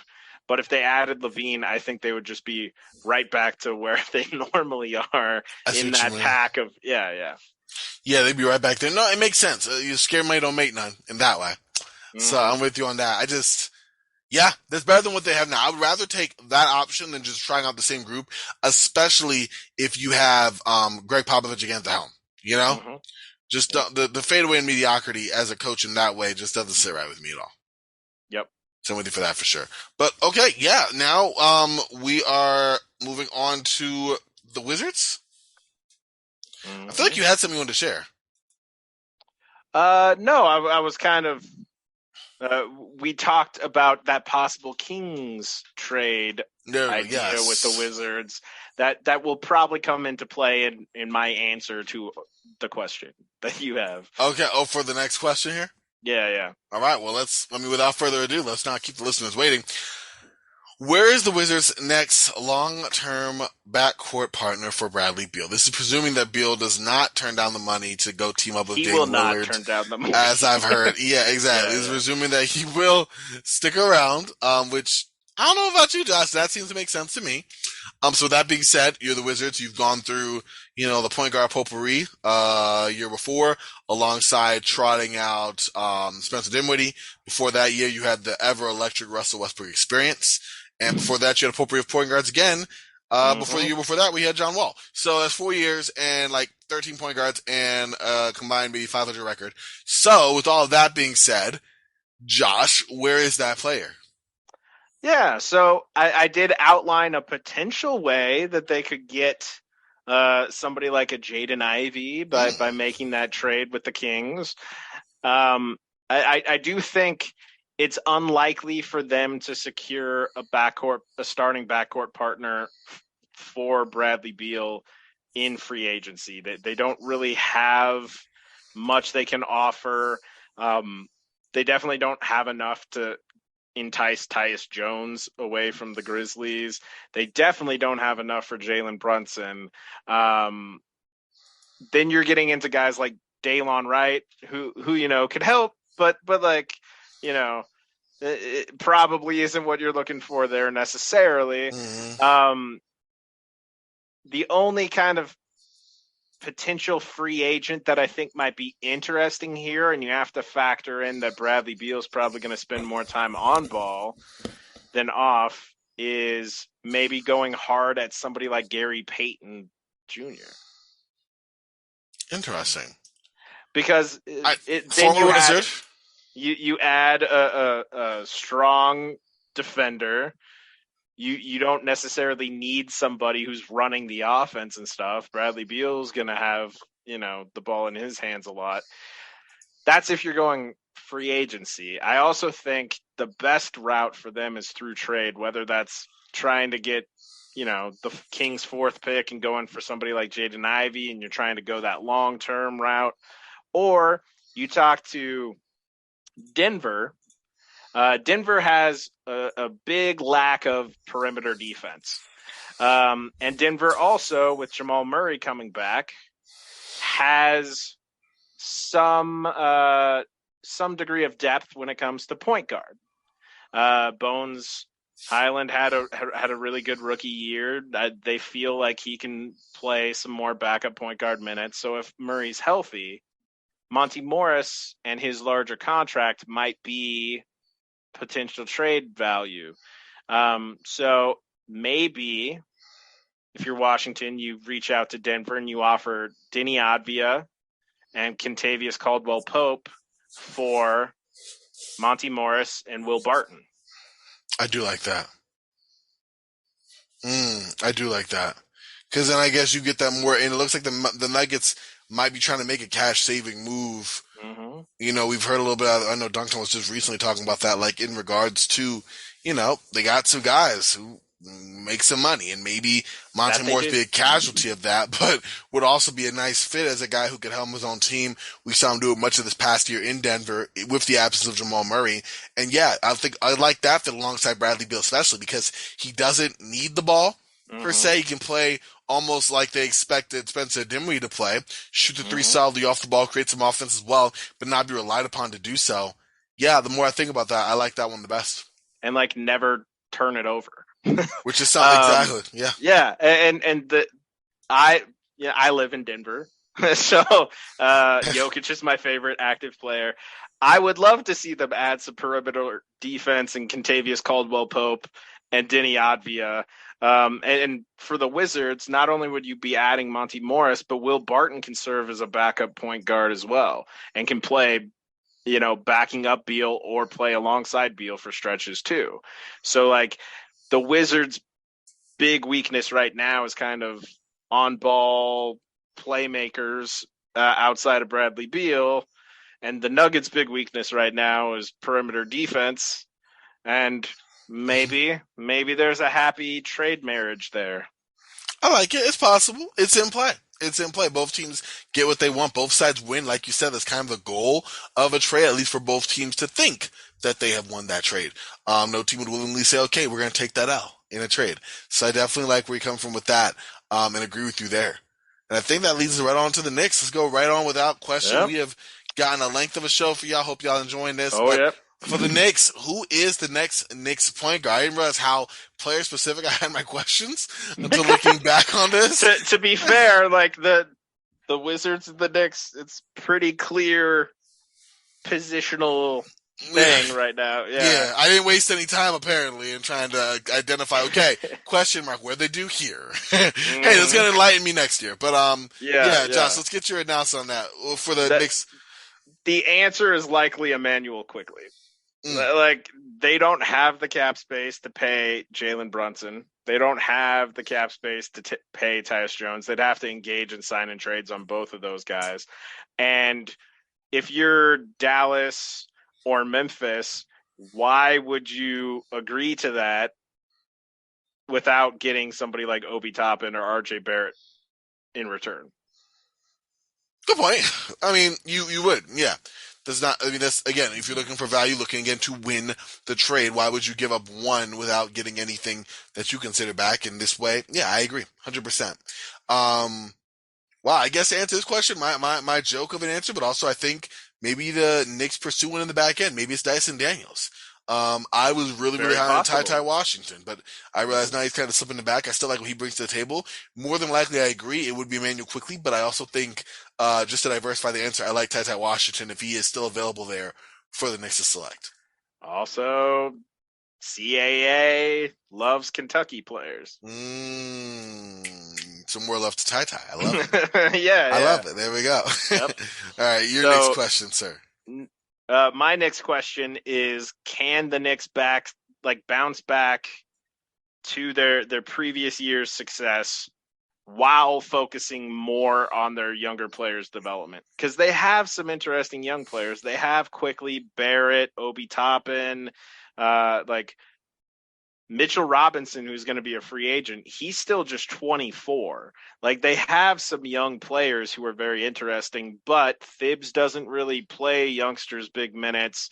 Some of them, like RJ has an avenue to time. Quickly has an avenue to time. Obi's kind of stuck playing behind Julius Randle. How can they maybe bounce back and get back to some more playoff level success while also developing those younger guys? That, if I had to answer for that question, I think the one thing at the hope is that, and we just haven't seen the evidence to this, that Coach Thibodeau learns how to, just thoughtfully cultivate the young group while managing to continue, with the play of the senior guard and meld them in a way that you get the youth movement, get their men, especially these guys who are going to eventually be successors in theory of, your Julius Randles and guys of that ilk, while also empowering RJ Barrett to step up and be more the player that he needs to be, that Knicks fans seem to be. I don't see that at all in Tom Thibodeau. I don't see that at all. The front office and coach at times seemed at odds with each other in terms of, the trade for Cam Reddish, for him to sit on the pine for 2.5 weeks, despite maybe there being a role for him, despite injury being there before he actually gets a shot. And even then, it's not really an empowering time because we need a body on the floor. So in this current iteration, I think the answer is I don't see it at all. I don't think it happens. And I think that results in Thibodeau ultimately parting ways with New York. Unless they go this wildly successful season while Julius Randle was a throwback 2021 year, you know? And even all that did was like late block of the Eastern Conference, you know? But Mm-hmm.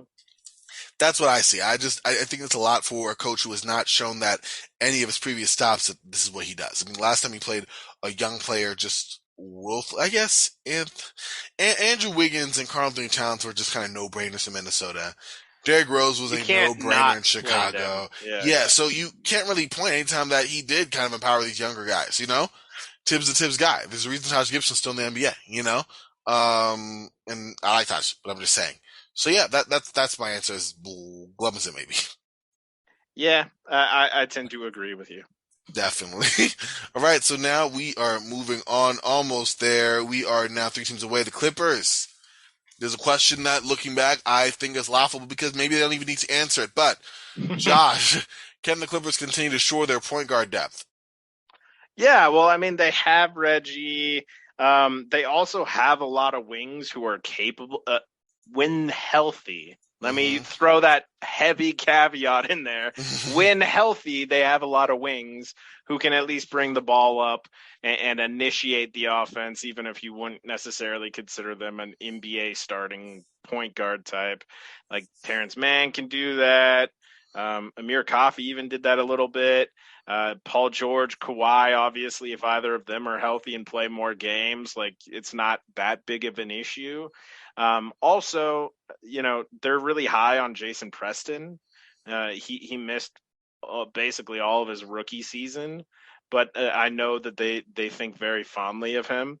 Mm, And it's very easy for them, for like a vet men, to get somebody like maybe a Javon Carter, to be kind of like that second, third point guard when they need a point guard specifically. I think they'll be fine enough there. yeah. Would it be considered a strength of theirs? Probably not, but like I think they'll be okay at point guard. Okay, that's fair. That's fair. Yeah. I'm with you too. When I put it out there, I think it was coming off the heels of, the Clippers not having Kawhi Leonard, not having Paul George, just having Reggie Jackson, having to force Terrence Mann, who's not a point guard, in the point guard duty, and then subsequently falling apart, in the playing game. So maybe my thoughts were just by this drastic event that isn't likely to replicate itself. But, yeah, with that, Or uh-huh. is it? I like though you cut my me my off, cause my I was like, question uh-huh. my question is, will Kawhi and Paul George actually Oh, play 41 or more games this year? I like, Because the last 4 seasons, Kawhi's has only played more than 60 games in one of them. And in the last 3 seasons, Paul George has not played more than 54 games in a single one. So it's not, the point guard thing is not an issue if Paul George and Kawhi are healthy, but recent history suggests that that is unlikely. that's interesting. I agree. I agree. It's interesting. The question, the premise of it is like, okay, Paul George and Kawhi, fully in their early 30s, 30, I think 32 for Kawhi, coming up 33 for PG. Both had nagging injuries over the last couple of years, kind of surrounded by bigger injuries to both, more traumatic injuries as well in their career. So the Wings have. I'm gonna say yes. I'm gonna say yes because I think that both they're coming off the heels of a season where both missed the majority of their games. Now, does that mean that they are due for a bounce back? No, but I think that they will kind of carefully cultivate. I think they'll carefully cultivate their time. They take off, learning when to play, when not to play, sitting out back to backs, things of that nature. I think we see both teams clear 45. I'd say between 45 and 50. Okay. I may not go more than that. I wouldn't bet money that they're going to do 60 Yeah. games. I would say between 45 and 50 games is kind of my benchmark for where I see them fall. Okay. I think I'd feel comfortable with maybe betting that at least one of them will play 41 or more games. Okay. I don't know if I would bet money on both of them playing 41 or more games this season, just given the, like, again, Kawhi last 4 seasons, Paul George the last 3 seasons. But I do think we'll see them on the court more than we have this past season. Hmm. And I think that alone should help the Clippers not necessarily have to be in the play-in and not necessarily have to rely on Luke Kennard and Terrence Mann to bring the ball up against pressure. Okay. So just enough that they are clear of putting players who aren't built for that in that position. Yeah, and here's hoping that both of them are actually healthy come playoff time, Oh, absolutely. because it would be nice to see a full, a healthy. I don't know if I'd ever expect a full health Clippers team, but a healthy Clippers team in the playoffs would be very interesting to see, I think. I agree. I don't know. I think this is their best chance. I mean, teams are only getting stronger. These guys are only getting older. I think the Kawhi's game will definitely kind of hold up. Although, I mean, Paul George's game is silky smooth. He's a great shooter too. Both these guys are going to be fine. But like in terms of them being like the key components of a team, like, Mm-hmm. okay, they're going to lead you to a championship as they age. I don't know if that's a thing. You know what I mean? I think they both can kind of recede into being secondary players. And if they're going to recede to that, and they already are, that's just my thought. And maybe I'm doing a horrible job projecting where these guys may be. But again, injuries have already taken out so much time Mm-hmm. that it's hard to even put an evaluation point on what we've seen. This is in 2019 Kawhi. Yep. This is in 2018 Paul George. When these Mm-hmm. guys were seemingly, 2017 Kawhi at the height of his powers. Nah, I like 2019 Kawhi. Jump shot a little better. Yeah, I said it right the first time. It isn't 2019 Kawhi. Is in 2018 PG. We haven't actually seen full health seasons from any of Mm-hmm. them in going on 2 years now. So it's going to be curious to see. Now we know those guys are still very good players. There's no doubt of that in our mind. But when they come on the court, I think it'll be Mm-hmm. like, okay, hatch latch the team on the back. Let's do it.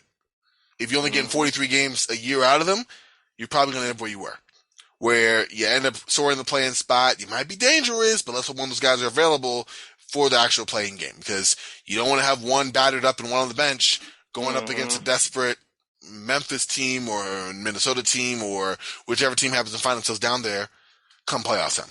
Yep. Lord help me, the Lakers. But yes, I'm sorry. Just I No, cannot. you're. I don't want to see that. It hit me. I Mm-hmm. was like, oh my goodness! Like, why am I moving the Lakers if they aren't about that? All Mm-hmm. right, we are almost there. 2 teams away. I think Yep. it is your turn for the first question. Yep. So the Cleveland Cavaliers took a big leap this past season. How will they build upon that leap this upcoming season? Well, it all starts with acquiring a center. Well, no, my fault. It all starts with acquiring a coach. Yeah, yeah. After Kenny Atkinson, I mean, he Oh, we're saw. talking about the Cavs still. Oh, my fault. My fault. I'm No, looking at. you're good.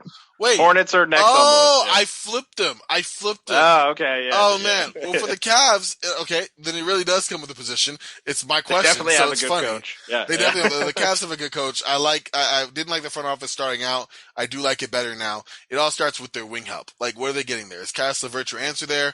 Um, are you going to retain um Colin Sexton? It's a thought too. Your swingman, that 2 guard, 3 guard spot is really the one hole you want to fix. You got your big man lineup done. Evan Mobley, Jared Allen done. Point guard Darius Garland has it on lock. So now it's the 2 and the 3. Isaac Okoro is just not good enough offensively to separate himself from the pack. You can keep him there. I think Lamar Stevens in that same boat. Defensive minded guys who put on, players for possessions at a time, chunks at a time with enough offensive talent around them, but they're not that guy just to rely on. Karis LeVert, kind of a wild card, likes to do his own thing, not good enough shooter to be an ancillary player in that effect, but holds on the ball a little too much maybe to work alongside Darius Garland full time, right? But he has good size, a little bit of playmaking ability that's intriguing, and the fact that he regulars his own shot, which is a rarity outside of Darius Garland. We saw that a little bit in their playing game, where these guys were not able to manufacture reliable offense for themselves when they really needed to. Colin Sexton would be a shot in the arm there, but do you put out the money to retain him there? I think you need to worry about that 2 guard, 3 guard unit and try to figure out what is the best course of action to solidify that. And from there, you can move forward. But that is, I think, the big way to continue development, because as of right now, you have 3 linchpins in Garland, Mm-hmm. Mobley, and Allen, who are good, who are young, and are only going to get better. And that's to make it a really good squad. So let's shore it up and continue riding the wave. Yep. I smirked a little bit when you were describing Levert's game because Colin Sexton is that, but shorter. There you go. There you go. So like, There you go. You're yeah. right. So it's I agree with you that I think like the key, even more so than any necessarily a positional thing, is just getting more half court shot creation support for Darius. Because at the moment, there's a massive bottleneck for the Cavs half court offense. If you can make Darius Garland's life difficult, you can have a massive impact on their half court offense as an opponent. So they need to find whomever it is, whether that's, at the two, at the three, etc. They need to find somebody who can help Darius create looks in the half court.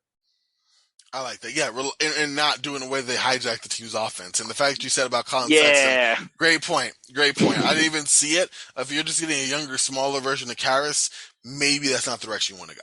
And I love Karras. Oh yeah. What was your Cavs question?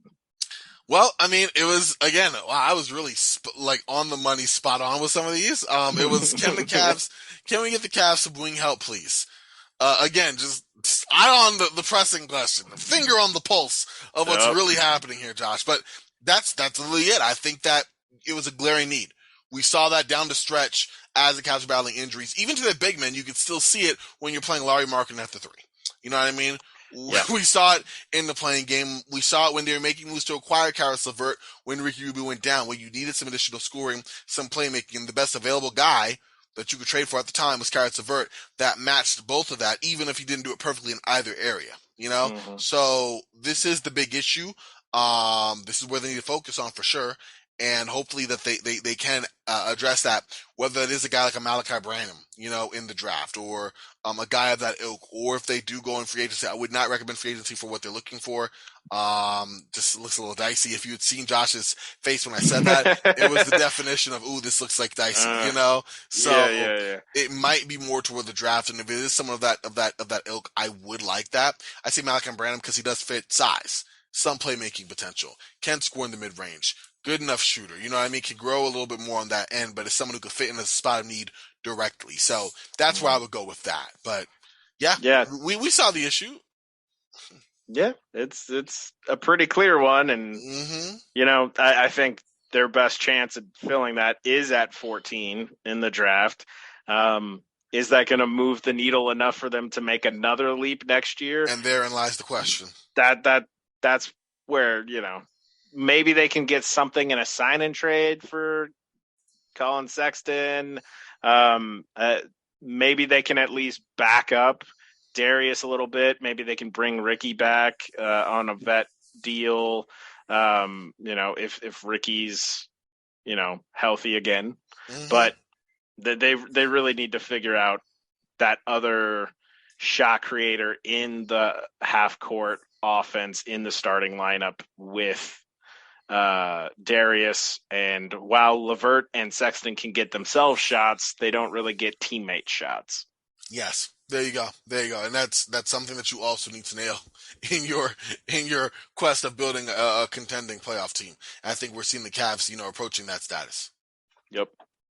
All right. We are now on our last one. Wow. And again, I hit you with the direct team need question that, wow, I literally I had the yours. exact same question I'm for glad. them too. Yeah. Okay. So we can just nail it together, which Yep. is Just the same question. Yeah. how will the Hornets get their starting center? How they acquire it. I'm glad that we end with the same one here. It makes perfect sense. That's honestly a big need for them. If we had known the events that were going to happen with the dismissal of James Borrego and the hiring and change of mind of Coach Kenny Atkinson, then I think we might have a little diversification of our questions, maybe more geared toward coaching, front office, and we can add on to that if we'd like. But immediately, I think center is a need. Right now we've had the Hornets trot out a steady assemblage of Zellers and Plumlees, and they've had middling success. And so maybe it's time for a change. And I think that the player they should go after is going to be either Jalen Duren or Mark Williams. Preferably, you hope that Jalen Duren falls because of his youth and upside. The dude is an Adonis, built like a 25-year-old, only 18, able to finish above the rim with ease. Good defender. Not a whole lot you're getting outside of that, but he is someone who's shown some intriguing flashing ability of passing. Some nice feel in that way, and he's only 18, so that can grow. And then you're also looking at someone whose jump shot, not great at all. But the fact he's willing to take it, maybe you refine a little bit, make it stretch out to mid range. Maybe he can be a threat in time. But right now, all you need is a guy who can be a deterrent at the rim, at the point of attack for a defense. And someone who can go and finish and give that vertical spacing that would team up with LaMelo Ball amazingly. But you also have Mark Williams, who a little bit older, 20, gonna stick. He's not taking mid-range jump shots. He's not, going to be doing a whole lot of high-level passing or even pretending to do so. What he is going to do is do exactly what you're looking for in terms of defending and finishing on the rim. And he has like a 9-inch standing reach or something, jump reach. It's his length. I'm A going 9 foot. 9 foot. I'm You going said off. 9 inch. I said 9 inch. That's That's not the greatest great. He's standing gonna take reach, that, buddy. Josh. He's gonna take that, and it's gonna be balls off the bottom of the net every day. I tell you. Listen. I'm punch drunk. We've been going on almost 2 hours. Yeah. Good stuff. But yeah, let's give it to you. Yeah. Well, so I do fully expect them to take either Duren or Mark Williams with one of their picks, assuming either of them are available. I do think that's kind of what they're going to do in the draft. I am loath to expect rookie bigs to have a legit defensive impact in their rookie year. People like Tim Duncan and Evan Mobley do not happen very often. You do not get rookie all defensive type impacts. It doesn't happen very often, especially for bigs. So I think that's their goal for the backup big spot. I think for the starter, they're going whole focused on free agency. And I think primarily they're probably going to try to go for Ayton in the sign and trade. But if I'm Phoenix, I only really want Bridges back in that deal. And if you're, bringing in Ayton but losing Bridges, did you really move that far? Did you really leap that far? And if you're Phoenix, are you interested in Gordon Hayward and maybe like some picks? Does that really move the needle for you in a Ayton sign and trade when you're probably going to have several teams try to engage you on an Ayton sign and trade? Not really. I don't know. Yeah. So I think so there's actually 4 24-year-old center free agents this offseason that I think are all interesting that could fit with what Charlotte needs, which is rim protection and rebounding. Mm-hmm. And so beyond the obvious Ayton, there's New York's Mitchell Robinson. Ooh. There's the Clippers' Isaiah Hartenstein. Okay. And then there's Orlando's Mo Bamba. So there are 3 other 24-year-old free agent centers who would provide some rim protection, would be a lot cheaper than Ayton, and you'd still be able to bring Bridges back and not have to use him in a sign and trade and stuff. So given that Mike D'Antoni's agent is probably very, very happy right now because he can ask for a lot more for D'Antoni after the price has just gone up. Oh yeah, funny guys, my guy, he's only willing to do it for a lot higher price now. Exactly.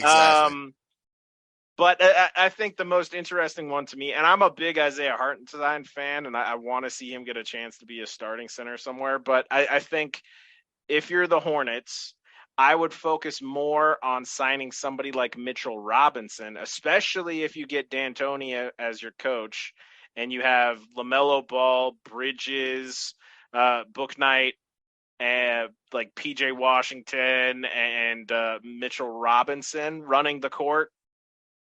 Like that would be super fun. Super exciting team, and Mitchell Robinson is a shot blocking menace that is definitely going to help with their rim defense issues. Also a pretty good rebounder. Only 24. Fits the timeline. And when you also have Duran or Mark Williams with your draft picks, you can have a full 48 minutes of young rim protecting, fast break dunk monsters at the center position. Hmm. And I think that's where I would go with them. I think they're gonna try to push really hard for an Ayton sign and trade though. I would like that. I think Ayton would flourish in a role like that. You get a similar passing, not quite on the same level, of course, over Chris Paul, but the same type of looking for the Mm-hmm. big, high level feel in that way, albeit a decade younger, able to grow with you, and also you get more empowered on the offensive end to do stuff that obviously you feel like you can do that you weren't able to do in Phoenix. And to a lesser extent, I think some of it was on Phoenix's fault. No need to relitigate it, but I think that, Brandon, not Brandon, wow. You had, of course, Chris Paul. You of course have Devin Booker. Devin Booker first, then Chris Paul. But then it seemed like maybe it was a little Mikal Bridges and Cam Johnson, and then it was let's turn DeAndre Ayton. And obviously that would cause some feelings for a guy who obviously considers himself a max level player. Obviously, someone's going to get the max, whether or not you think he is or whatever the case may be. That's going to come. And so, yeah, I think Charlotte's the best way of him to do that in a way that, yeah, he's not going to be the contender that Phoenix was, but I think it'll also be a team that could potentially win given the right, situation of catching fire in terms of, Miles Bridges stepping onto the level. Having Ayton, of course, step up another level. Of course, looking at LaMelo Ball to step on another level. Seeing how the defense comes together with whoever coaches at the helm, or if it's going to be Mike D'Antoni, supercharge the offense to a point where Mm-hmm. defense is optional because offense is so dang good. So that is where I'm at on that. Yeah. Yeah, it's gonna be interesting to see what happens, but that is now the one thing I'm truly rooting for. Yeah. I'm the only concern I have about Ayton in Charlotte is it's Hmm. gonna cost Charlotte a chunk, most likely like Miles Bridges in a sign and trade back to Phoenix.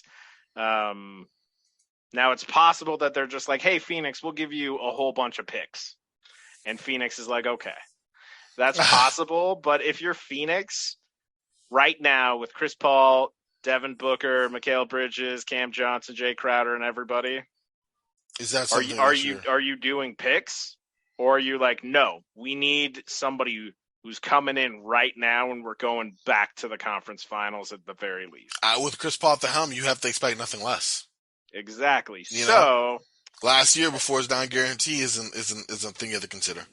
yep. So it'll be interesting. But I think Charlotte, if they get that rim protection element cemented in, and they get a coach, I think they're a team that can actually make a pretty big leap in the East.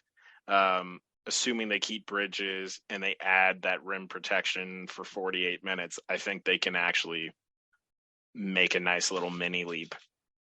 All right. Well, I mean, that's what I'm hoping too. We'll see what happens. I can't wait to then, follow up literally just 2 weeks time, which is how truncated, thank goodness, that the NBA offseason kind of is. We are able to look back and at least project, Mm-hmm. once middle of July comes, before Yep. Summer League's July 6th, or July 7th, before that day comes, about 4 or 5 days before that, we already know most of what we're looking for. Yep. That's exciting. And I can't wait to see that happen. So yeah, looking forward to that. But man, this has been a mammoth marathon show, Mm-hmm. Josh. We went deep onto all the lottery teams. We were Yep. already we were already tired when we started. We both shared that.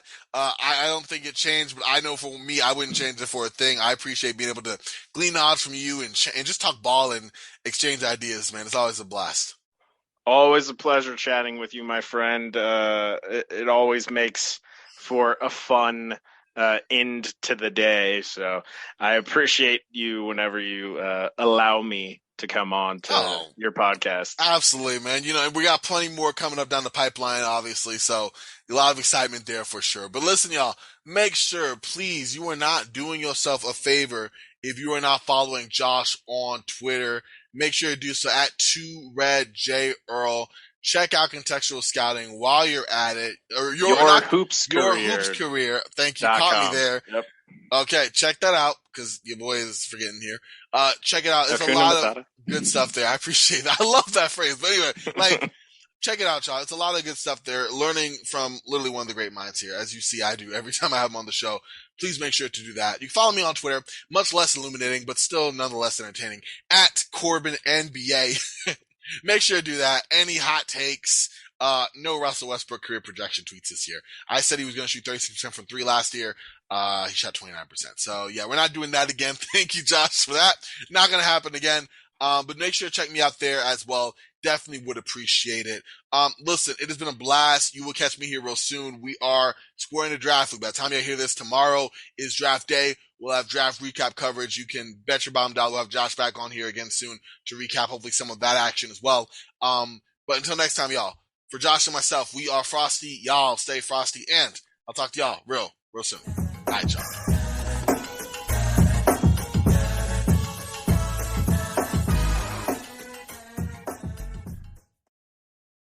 This has been a Sports Ethos presentation.